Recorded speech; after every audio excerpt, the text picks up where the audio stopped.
Meet Joe. Joe is a happily married guy who loves to travel. Just in the past year, he has traveled interstate twice. Just last month, he traveled to Bali with his partner Jill. It is about this trip I wish to speak and about which you may be very interested. Joe and Jill have traveled to Bali and stay at a resort close to the beach. They spend their days relaxing in the sun, Jill with her pina colada and Joe with his bintang.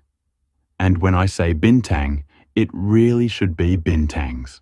Joe loves the cold beer on hot days. Actually, Joe would drink bintang on cold days too. Jill likes her pina coladas too, but when Joe said that he was going to ride his motorbike to visit his friend, Gede, Jill was not so sure.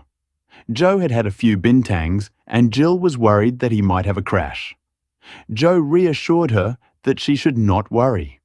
After all, this is not his first time in Bali, riding his rented motorbike with no helmet and no license. Gede's home was not that far away, maybe only 10 minutes, and Joe had ridden his bike there many times before. Joe loved the freedom that riding gave him. Although the roads were often busy with more motorbikes than cars, today it was fairly quiet on the road.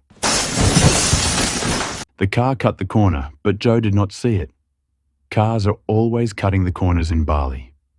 Joe knew this, but maybe his reflexes were not as good as they should have been. So here he lay, just 8 minutes away from Jill, unconscious and in a foreign country, sprawled on the road and vulnerable. The police officer looked through Joe's wallet to see if he had a license or any identifying information.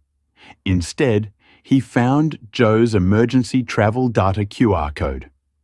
Jill and Joe had purchased one QR code each, online, just before they left on their trip. The police officer scanned the code, and it contained a lot of information about Joe's current travel. It let him know where Joe was staying and who his local contacts were. It provided the local phone number of his partner, Jill, and his friend, Gede. So the officer called Jill and let her know what had happened to Joe. He informed her that Joe had been in an accident and taken to the hospital. Jill thanked him and said she would go to the hospital immediately.